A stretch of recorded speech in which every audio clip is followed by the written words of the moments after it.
Welcome to the Gender Rebels, a question and answer podcast that explores life outside the gender binary. I'm Kath, a cis woman and ally. And I'm Faith, a trans woman. Special thank you to all our Patreon supporters. Hey everyone, I'm Kath. And I'm Faith. Faith, do we have any patrons to thank? We do. Yay! Purple Chickadee. Thank you, Purple Chickadee. Simon, thank you. Chinchilla Bus. Chinchilla Bus, thank you so much. Courtney, you're awesome.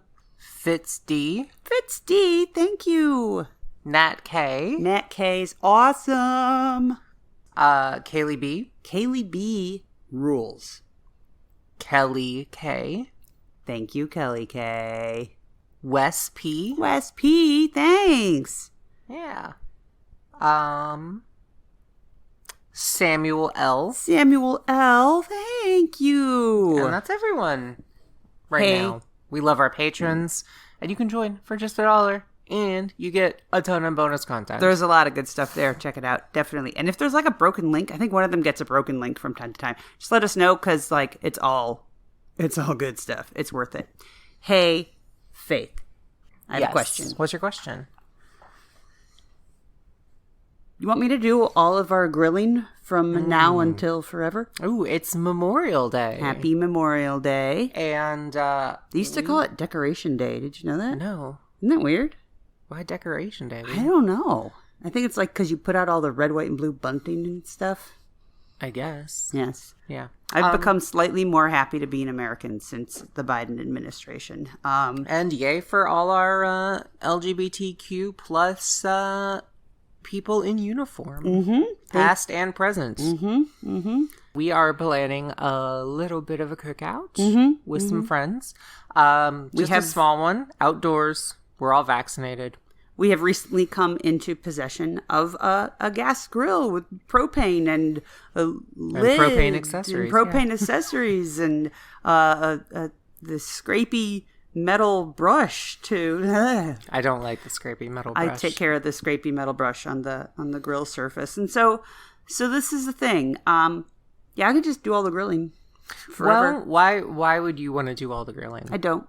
Okay, because normally I cook. Normally in our household, we have a setup where I do all the cooking and Kat does all the kitchen cleanup. Because I really love cooking. And I am very good at the cleanup. Yeah. And that is a process that has served us well. But, with the grill, I got it. I got this. It's mine. Why? Why would you be doing the grilling? Because grilling is a very masculine coded behavior. Yes. And I want to spare you the risk of being perceived as masculine. It's funny because I think one of the first times, you and I grilled a few times. We had to try it out. And I went out there and I grilled up some burgers or whatever we did. And had a good time with it. And then I remember, I think one of our first times having friends over with the grill, it was like 3 women and 1 straight boy. And straight boy kind of just assumed they were going to be. He just got in there and we were fine with that. Yes, Yeah. by all means, guest, prepare the food. That's fine. Yeah, so it was kind of funny. I don't even remember if he asked. I think he just kind of assumed I'm the guy. He kind of hovered and was interested, and I said, "This is what I'm thinking about. Do you want to have a try?" And he just took over, which was fine. Yeah, by me. So I think it is something that's heavily male coded. I think there's that very 50s stereotype of the, backyard. Levittown, Long Island. If you don't know, Levittown, Long Island is the prototypical suburb in the United States with the tract housing and the identical houses and, the yards and all that. Sprung up after World War II. All the GIs moved there and suburbia began. And so that, somehow grilling, you go back to that kind of 1950s. And again, we weren't alive in the 50s, so I'm sure half the stereotypes are just bullshit. Yeah. But we assume, that there was a housewife who wasn't working housewife was her job. Mm-hmm. She was spending all day cleaning and cooking. Mm-hmm. The man comes home from the office and expects the meat and potatoes meal Exactly. because that's what you eat. Mm-hmm. Or some horrible thing in gelatin, which is meat and potatoes in Jello. And aspic, as they call it, or something, or mayonnaise and hot dogs and Jello or whatever. It's very funny, these images and ideas that we have of the 50s, and I think that's just our culture is like this and of course it's very white and very middle class. Very white, middle class, what we've been sold, but there's that nuclear family of 2.5 kids and mom stays at home. So in her perfect dress. Yeah. And heels, doing the vacuuming and pearls. See, the dress and the pearls were the best part of that whole picture. At any rate, we are living our life under that shadow, right? Yeah. And obviously, it's not representative. It's not real. It's not how it is now. I believe less than 10% of American families are a stay-at-home mom and full-time work dad, whatever. I do have this image in my mind. I do have this idea that grilling is the man's job. Which is so interesting to me because cooking was exclusively the woman's job. But in chefs are men. In this idealized world, which almost certainly didn't exist in at least the way it's portrayed today.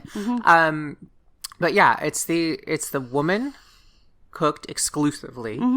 The man grilled exclusively, which I find so interesting because grilling is cooking. Yet it was the man's job to grill, and that was not a woman's thing. Maybe it was that women were too sensitive to be around such open flame or something. I don't know. I honestly have no idea. But I mean, and this is kind of the division of labor that I grew up with in my house. My dad did the grilling. My dad fixed the cars. My dad mowed the lawn. Like there was dad jobs and mom jobs. And you know, we could talk about division of labor and household work and the second shift, but I'm just in my mind, those are coded as masculine behaviors, partly because of what I grew up with, partly because of the cultural stuff. And so I don't want you to have to engage in masculine coded behaviors. Yeah. If we had a car, I'd fix it. If we had a lawn, I'd hire a guy to mow it because I don't want to mow lawns. But I do like fixing cars. Is that just because it outs me, so to speak? I think that is my concern. And this is something I'm not proud of and not entirely comfortable talking about. And so I hope people will listen to this with grace and understanding and, help us process kind of this complex thing. I love you. You are beautiful. You are sexy. Aww. You are a woman top to bottom and through and through. I guess what I'm concerned about is the perception of other people, maybe? Yeah. Just grilling. The verb is manning the grill. You know, it's I just don't want you to ever be forced to do a masculine coded behavior. It's interesting because growing up, my dad tried to force me into a lot of masculine coded things, sports and Boy Scouts, camping and things like that I would perceive as very masculine. Mow the lawn. You a piece of shit car, so you had to fix it a lot. Exactly. So my dad definitely tried to force me into that, and I will say there's some things. I'm trying to think. I am not particularly masculine. I think in almost any way, and I think even before transition, I was never really particularly masculine. I like writing and drawing, and those are kind of neutral or even a little effeminate, perhaps. If a young boy loves, writing and drawing, it's maybe a little artsy. Yeah. I saw a video of Christian things talking about artsy boys.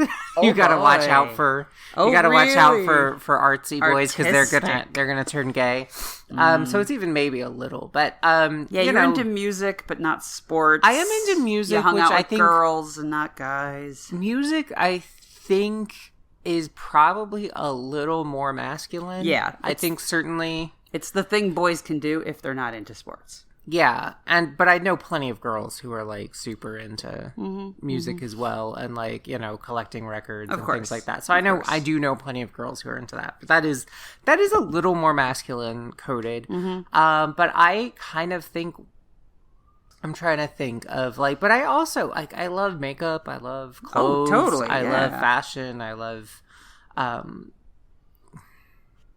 women, like learning about women and listening to women musicians and yeah. Well, most of the musicians I listen to are female fronted. all your bands Warhammer like pieces are Warhammer. ladies. Warhammer is another like very masculine thing. Not and there's nothing like. And here's a weird thing about like music collecting, sports even. Warhammer 40K, even though I have like Sisters of Battle and Demonettes and things like that. It's there's nothing where you have to like pull out your penis and start slapping it over things to make this hobby work, whether it's music or whatever, or grilling. Like there's nothing inherently better about being that makes this masculine. Like you could say that about business or politics or academia. It's not the yes, you 100% could, and that's the point. None of these things are inherently masculine. None of these things. I think like what's the difference? When it comes to men and women, and and I get biological sex is a spectrum, gender is a spectrum. Let's get that out of the way first. Yeah. But we're looking at the top of the bell curve here.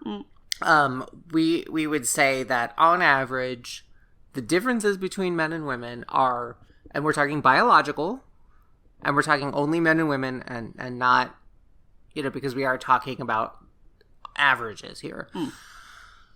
Men are slightly larger and have more like upper body strength. Yep. And that's basically it. Well, and women are able to create life and feed it. Yes. Okay. I'm talking about hobbies. Yeah. And if having babies is your hobby, wonderful. God bless. God bless. But the number of hobbies where like that main difference actually, and we'll say hobbies, activities, business, politics, music, grilling, cooking, upper body strength, slightly larger. And I mean, and again, so I get there's like the original when they were getting the Mercury VII, the original core of astronauts, like NASA definitely 100% considered using only women astronauts, and smaller. The reason for that was they're smaller and it was less oxygen. Yeah, and it was again, this is on average, and you've got your Gwendolyn Christie's, and you've got the small men too, and so my point is there's no difference here. With most of these activities that happen to be, our culture has happened to decide that they're coded male or they're coded female. Yes. I mean, even like, I remember like when I was on my journey and like, sort of identifying as a cross-dresser, so to speak.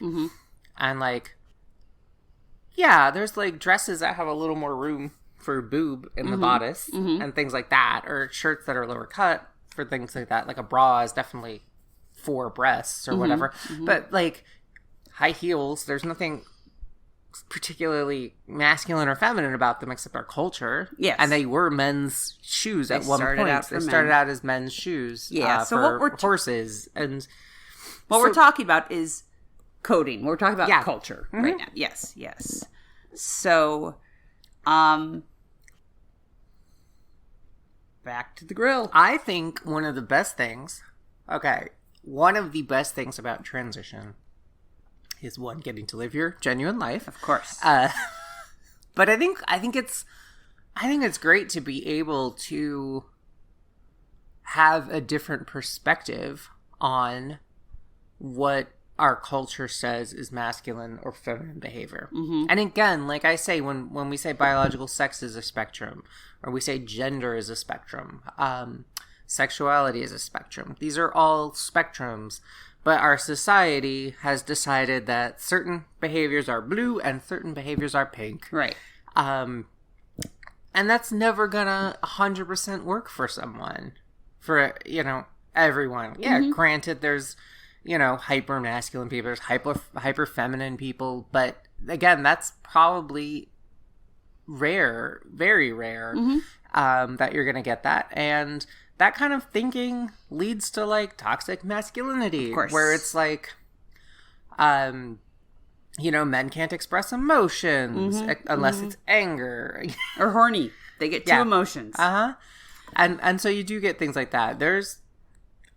The phrase doesn't get tossed around, but there's toxic femininity too, where women are told to, like, bottle up their emotions or apologize constantly or accept the horny anger of men with thanks and no complaints. And so that's not a healthy way a society should be. No. And I think that transitioning or just even experiencing gender dysphoria, if you haven't transitioned, or just being LGBTQ plus, makes you look at these so-called gendered behaviors or these gendered activities in our society and go, I can do what I love. I can do what I love. Yeah. And it doesn't matter if our society says this is masculine or society says this is feminine. And I think queer people, I'm using that as an umbrella term, I think queer people get to, like, have that fresh perspective that allows us to, like, just do whichever you like. Do whatever you want. You get to pick and choose. It's freedom. Yay. Yeah, it's like what America's all about, right? Freedom. I think we're into that here, yeah. Yeah. So, and other countries too. America's got this weird thing where we're like, freedom #1, and here's all these laws that you have to obey.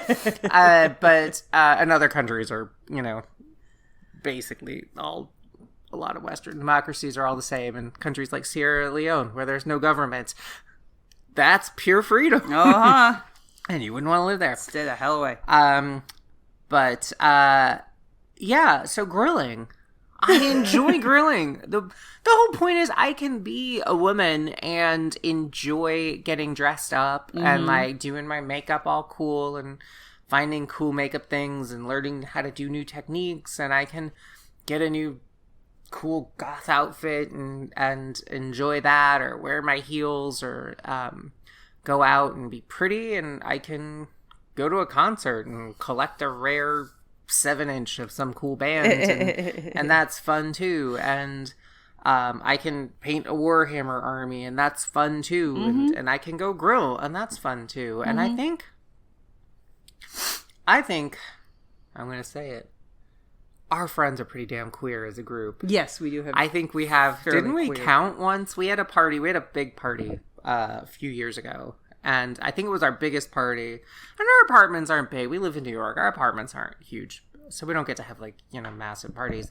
But this one was like 30 people, I think, which is, like, our biggest. That was big for us. And I think we counted, like, two straight guys. There was 2 straight guys and 1 straight girl.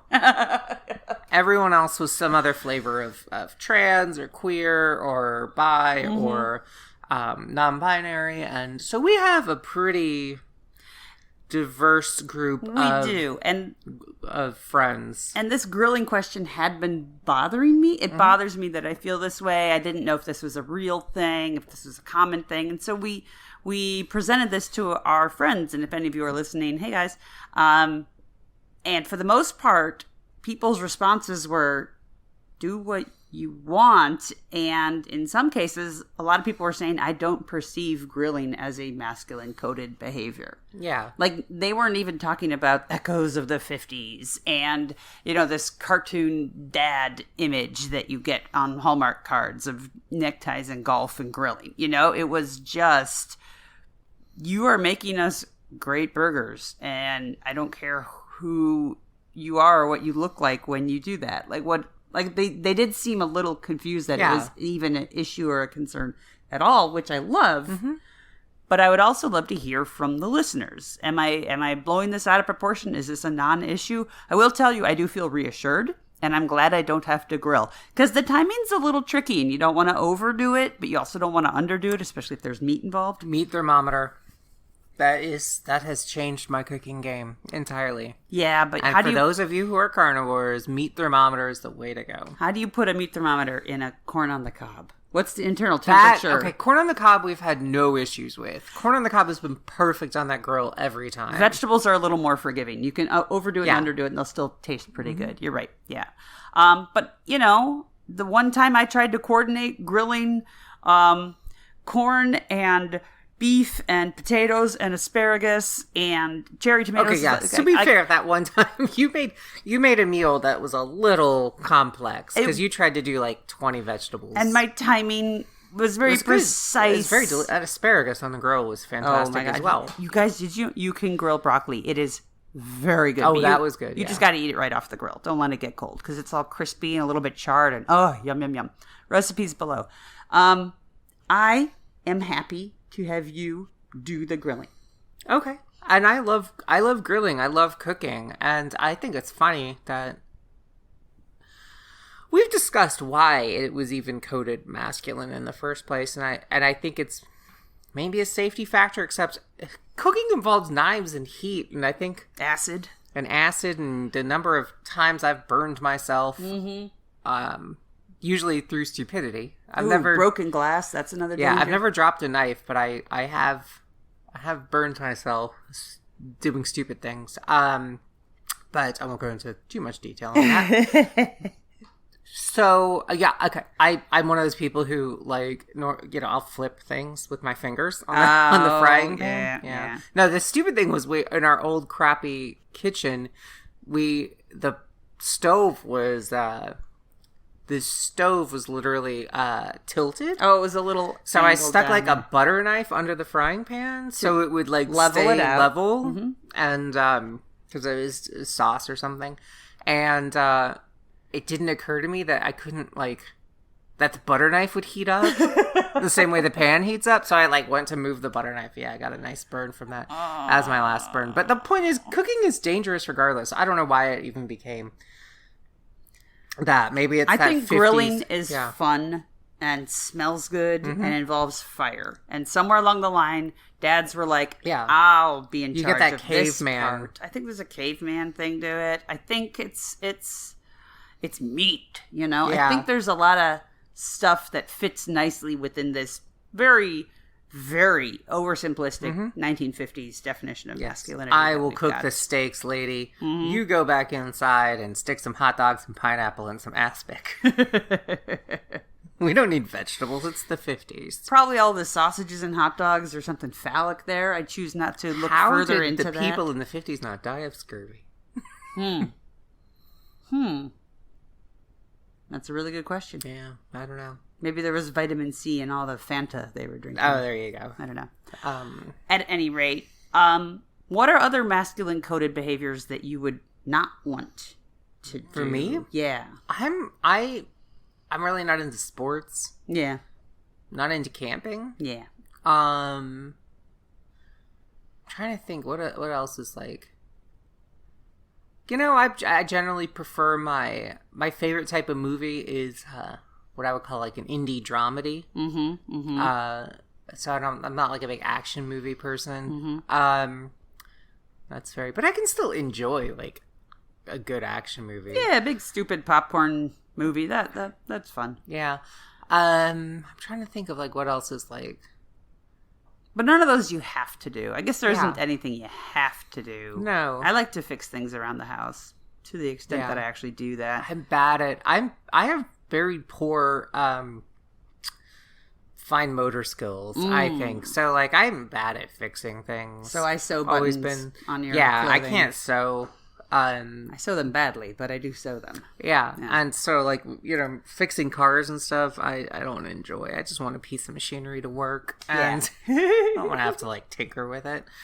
Things like that. Your dad is very good at tinkering; he can fix anything. But I'm like, no, it just work. And you're also the same way. You're just you can fix it, or just throw money at it and make someone else fix it. Yeah. I do have some. What are you're assigned female at birth. What masculine things do you enjoy? I mean, I kind of prefer to do the masculine things because then I can prove in my mind that I can, Yeah. So I liked, when I had my motorcycle, I liked fixing it, and I liked figuring out solutions to household things. I got all our router and our wires invisible-ish.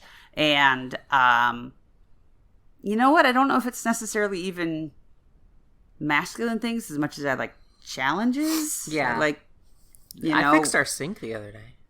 Yep. It's always Thank you for super doing that. satisfying to me to clean the gunk out of a sink. I think it's just satisfying to take something that didn't work and make it work. Yeah. Whether you're clearing out your hard drive or you're making a sick plant healthy, or you're getting your dog to stay away when you're going to be pouring hot water in the kitchen. Like when something could be bad and you make it better and it stays that way, that is immensely satisfying. And everyone should get the chance to do that, whether it's fixing a car or hemming a dress or whatever. People should have access to education and tools so that they can accomplish things. It feels great to do that. Yeah.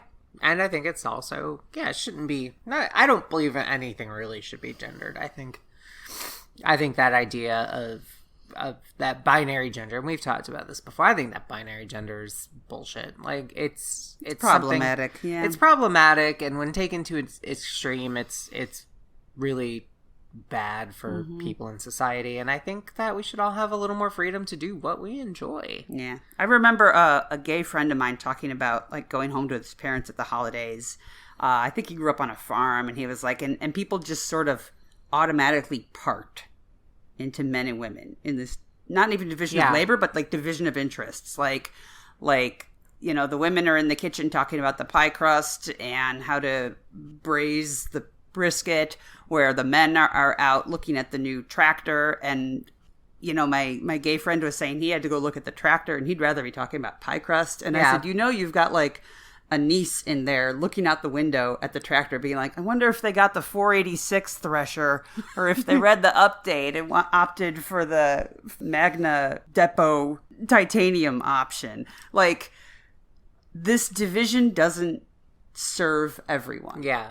And for a guy to go in and talk about pie crust and a girl to go out and ask about the tractor, that shouldn't be a weird thing. And I know in our very rarefied bubble in Brooklyn, that would be fine. Yeah. Girls can look at tractors in Brooklyn. Come to Brooklyn, girls. Look at tractors. We don't have tractors here. That with that being the other caveat. Yeah. We got boom lifts, if that helps. I feel like it might be tougher to do that in Texas. Yeah. Or Honduras. Or Sri Lanka. Let's keep working to dismantle the strict rules of gender and culture. I 100% agree. Those of you listening, are you with us? Join us. Go look at the tractor, or talk about pie crust, or do whatever you want. Or do both. Or do both. Or neither. Well, Maybe do you'd rather... something. Yeah. You can do both. You can like pie crust and dresses and tractors all together as one. You can get so dressed up pretty and sexy. I don't care what gender you were assigned at birth. You can put on some makeup and your heels and a beautiful dress and watch the football. And grill the ribs and do a round of golf. Yep. All right. Well, thanks, Faith. This was fun. Thanks, Ka. Thanks for listening, everybody. All right, everybody. We'll talk to you next time. Bye. If you've enjoyed this episode and want to help us keep making great content, go to patreon.com/genderrebels. Please leave a 5-star review on iTunes. And send your questions to questions@genderrebels.com. Music for the Gender Rebels is by Jasper the Colossal. Link down below or download them on iTunes. For all our episodes, visit genderrebels.com. Gender Rebels is a Comeback Sync production. All rights reserved.